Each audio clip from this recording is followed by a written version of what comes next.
আসসালামু আলাইকুম এভরিওয়ান, সবাই কেমন আছেন? অনেক দিন পর একটা লং ভিডিও নিয়ে চলে আসলাম আপনাদের মাঝে।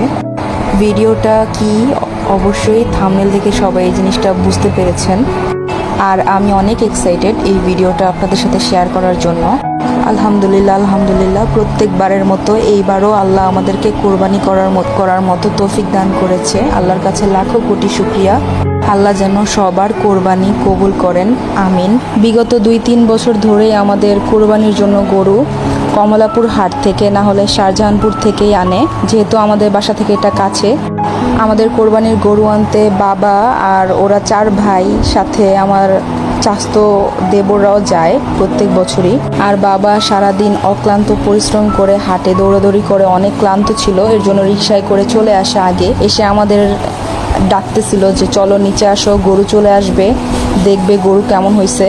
তো গরু নিয়ে আসার সময় এই ভিডিওটা করা হয়েছে। মানে কোরবানি আসলেই আমি দেখেছি এই গত 11 বছরে যে মানে এক সপ্তাহ আগে থেকেই এই হাট ওই হাট, কত দাম কি, মানে অস্থির হয়ে যায় গরু কবে নিয়ে আসবে। আসলে কি এগুলোই সবচেয়ে ইন্টারেস্টিং পার্ট। কোরবানি ঈদে এখানে ভাইয়া ভিডিও করতেছে, মা নিচে চলে আসে গরুর খাবার নিয়ে,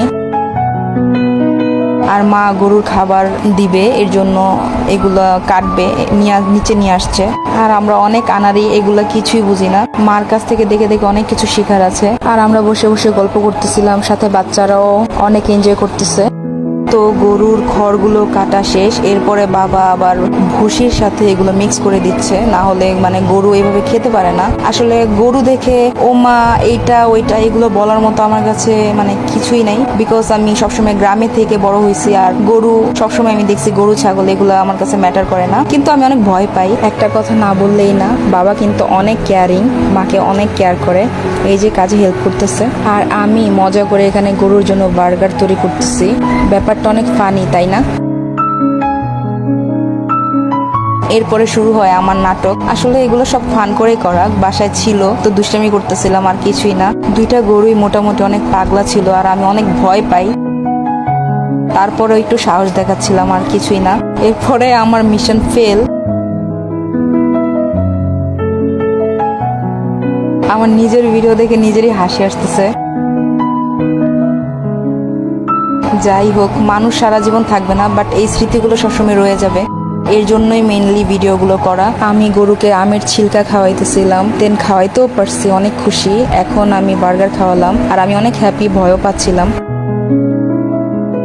আর এখানে বাচ্চা বাটি বহুত এনজয় করতেছে, খাবার দাবার খাইতেছে। ওর দাদি নিচে কাজ করতেছে, আমরা এখানে দাঁড়ায় আছি, গল্প করতেছি। সবাই আমরা নিচেই ছিলাম। গরু নিয়ে আসার পর আমরা সবাই 3-4 ঘন্টা নিচেই। আর এখানে মা গরুর মাথায় মালা পরাই দিতেছিল, ওইটা সুন্দর হয় নাই বলতেছে, এই জন্য আবার পরাই দিতেছে। মাও কিন্তু ভয় পায়। আমার শ্বশুর বাবা অনেক হাসতেছিল, বলতেছে কি করতেছো বাচ্চাদের মতো। আসলে বাচ্চামি করার তো কোনো বয়স নেই, তাই না? এটাও একটা আনন্দ।